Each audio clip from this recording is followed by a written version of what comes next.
Tem também um outro assunto que é um assunto forte no dia de hoje, e por isso, claro, quem está comigo aqui é Rodrigo Oliveira, que apresenta o Morning Call pela manhã, e ele vai falar com a gente. O que é que acontece?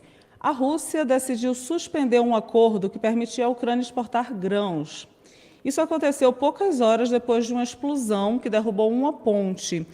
E eu convidei o Rodrigo hoje para ele comentar com a gente qual o impacto disso sobre a economia, principalmente sobre a economia brasileira. A gente sabe que falou em grãos, mexe com a economia. Tudo bom, Rodrigo? Tudo bem, Júlia? Bom dia aí a todos que acompanham a gente aí no Meio Dia em Brasília. Faz tempo que eu não venho aqui, hein? Bom, está convidado a voltar mais vezes. É porque você acorda cedo, não é? Pois é. Abre a série de lives aqui da gente do antagonista. O pessoal tava Rodrigo, brincando comigo aqui. Quem deixou o Rodrigo sair do estúdio? Tranca ele lá dentro, que ainda tem o papo hoje, né? pois é. Rodrigo, conta pra gente o que exatamente está acontecendo, como é que essa guerra ela tem movimentado a economia e quais os impactos dessa decisão da Rússia ontem.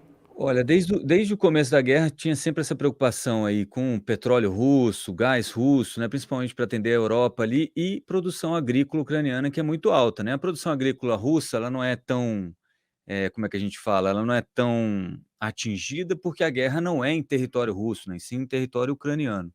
E aí tinha um acordo ali de cavalheiros de que aquele transporte de grãos ali pelo Mar Negro não seria permitido pela Rússia, né, que a exportação de grãos ucranianos ali, principalmente a Ucrânia tem uma produção muito grande de trigo, é a maior produtora do mundo de girassol, né, semente de girassol, óleo de girassol, que é muito utilizado aí para bolacha, esse tipo de coisa, bolacha ou biscoito, né, vai saber aí, depende da região da pessoa, mas então, qual seria o esperado disso aqui, com você terminando esse acordo para escoar essa produção ucraniana, o preço subisse, né? Mas, na verdade, assim, o que tem acontecido é neste ano de 2023, o preço do trigo, por exemplo, está 15% abaixo do início do ano, né?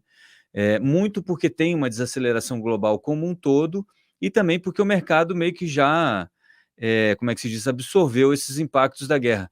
Na verdade, lá em junho, quando a gente teve uma explosão de uma barragem lá, que tem gente que diz que foi a Ucrânia que explodiu, tem gente que diz que foram os russos que explodiu, ninguém sabe muito bem, talvez a gente só saiba disso, o fato, né, a verdade, depois que a guerra acabar, mas essa barragem, a explosão dessa barragem, o rompimento dessa barragem, inundou uma boa parte de área agricultável lá, e naquela época aí sim você teve que a gente chama de um spike, né? Você teve um pulo no preço do trigo, mas logo em seguida ele voltou, mundial, né?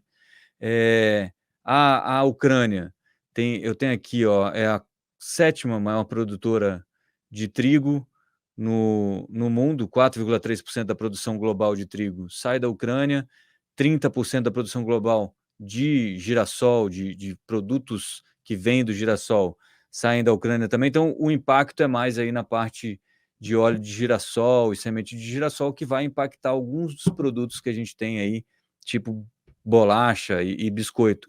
Mas o mundo, como a guerra tem se prolongado, o mundo tem se adaptado a esse tipo de coisa e os preços acabaram que não tiveram muito impacto. A ONU soltou um comunicado falando que está preocupada porque a exportação dessa produção ucraniana abastecia povos mais pobres e tudo mais, mas isso tudo é um pouco de retórica, né? Na verdade, você pega, por exemplo, a Polônia, e tinha mais a Hungria, a Polônia e a Hungria já tinham proibido a importação para você ver como são as coisas, né? Às vezes a gente acha que tem muita troca ali humana, né, na guerra para defender a Ucrânia, mas a Polônia, por exemplo, tinha proibido a importação de grãos ucranianos durante um tempo, lá em abril, porque isso prejudicava a produção interna dela, os agricultores locais estavam chateados. Então, tem muita coisa se organizando, né? Então, quando sai a Ucrânia, quando a produção da Ucrânia sai da conta, outros países acabam aumentando a produção e, no fim das contas, isso acabou não tendo muito impacto. Quer ver, ó? No ano tem 15% de queda já, e nesse mês teve uma alta depois dessa notícia, né? Teve uma pequena alta aí, mas nesse mês você ainda está com quase 5% de queda no preço mundial em dólar, né? Do trigo aí, custando mais ou menos 6,7 dólares o bushel, né? Que é uma espécie é uma medida lá que se usa em Chicago, lá na Bolsa de Chicago, para você precificar isso, né? Então, o trigo, né? Então, assim, para a gente aqui, talvez isso não impacte muito, porque a gente está vivendo uma economia que globalmente está desacelerando, né? Ontem a gente teve a prévia do PIB, o IBCBR aqui no Brasil, que é um índice de atividade econômica do Banco Central, mostrando que o agro brasileiro também deu uma freada, e isso tudo acaba segurando um pouco dos preços, então a gente não espera, pelo menos vendo o price action, né, como a gente gosta de falar no mercado financeiro, vendo o price action, a gente não consegue vislumbrar um aperto muito grande nos preços de grãos em função disso, né? O que a gente tem aí que deve impactar ainda a produção de grãos global é o El Niño, né? Porque ele muda as condições climáticas e aí causa seca na Índia, por exemplo, vai ter alagamento no Brasil, em algumas partes que são produtoras agrícolas, né?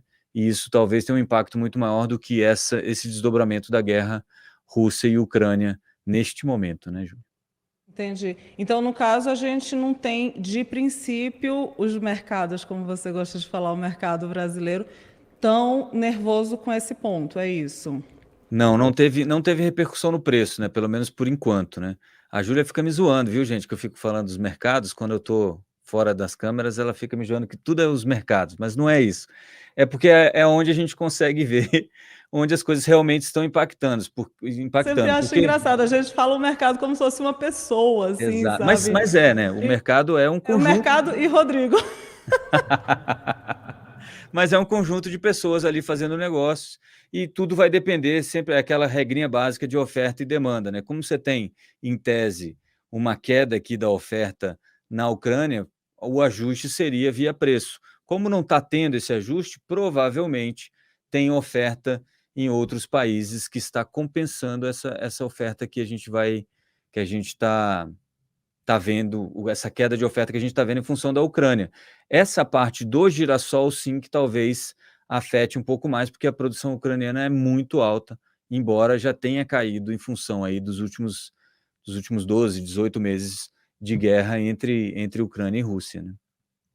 Esse assunto explica também um pouco dessa preocupação do Ocidente com a continuidade, a prolongação dessa guerra, não é mesmo? A gente tem a questão dos grãos, tem também a questão do petróleo, não é, Rodrigo? E a gente tem Lula, como eu falei no início, segue em Bruxelas e tal, e o Brasil tem adotado aquela postura de vamos tentar parar com essa guerra, mas, por outro lado, também acabou tendo alguns movimentos que foram entendidos mais como pró-Rússia. Enfim, você vê como é que você está vendo esse movimento do governo em relação à guerra e aí pensando do ponto de vista econômico mesmo, quais são os efeitos que a gente pode estar sentindo no momento? Pois então, a gente tinha uma preocupação muito grande no Brasil, porque boa parte dos insumos para fertilizante agrícola brasileiro, e o Brasil é um grande celeiro do mundo e precisa de muito fertilizante, vem da Rússia, né? Então os embargos atrapalhavam a gente um pouquinho, tanto que o Bolsonaro, na época que o Bolsonaro era presidente, chegou aí à Rússia, logo no começo da guerra, justamente para falar sobre isso. O presidente Lula, como ele é mais alinhado, digamos assim, né, ideologicamente, a essa vertente mais russa, né, de política econômica ou de política geopolítica mesmo, acaba que tem tido uma dualidade que tem ficado ruim para a gente. Mas, na prática, o que a gente precisa no Brasil é manter essa relação com a Rússia de forma que a gente consiga ainda importar o tanto de fertilizante, potássio, nitrogênio que a gente precisa, eh, sem que isso afete muito ou encareça muito a nossa produção agrícola, né? Porque isso vai impactar PIB, vai impactar a inflação, vai impactar praticamente a economia brasileira como um todo, né? E impacta a vida de todos os cidadãos. Então o Lula assumiu essa e aí fica bom. Eu não vou entrar muito nessa parte, né? Porque eu acho que o Lula trocou um pouco o pé pelas mãos aí. Mas na parte econômica é isso, é esse problema. E assim, o mercado, né, as pessoas sempre dão um jeitinho, né? Existem já, por exemplo, para o petróleo russo, o gás russo, existe já uma ideia, existem histórias, né, não comprovadas, de que saem navios russos com petróleo de território russo, param em águas internacionais, trocam esse petróleo é então passado para um outro navio que vai até a Índia, e a Índia exporta então o petróleo russo um pouquinho mais caro, mas está todo mundo fazendo negócio como estava antigamente, né, antes da guerra começar. Então, as pessoas acabam dando um jeito. Lá na Ucrânia, o problema com os grãos é mais porque realmente a guerra acaba com a produção, né? E esses alagamentos, essa ponte aí que dava, conectava ali com a Crimeia, isso pode atrapalhar um pouco da movimentação da produção, e a produção em si acaba sendo queimada e tendo outros problemas em função da guerra, né? Maravilha, Rodrigo. Rodrigo, eu queria te agradecer a participação. Se quiser aproveitar e fazer o merchan do teu programa amanhã, que Sempre. horas começa? Conta aí, já dá para adiantar a pauta?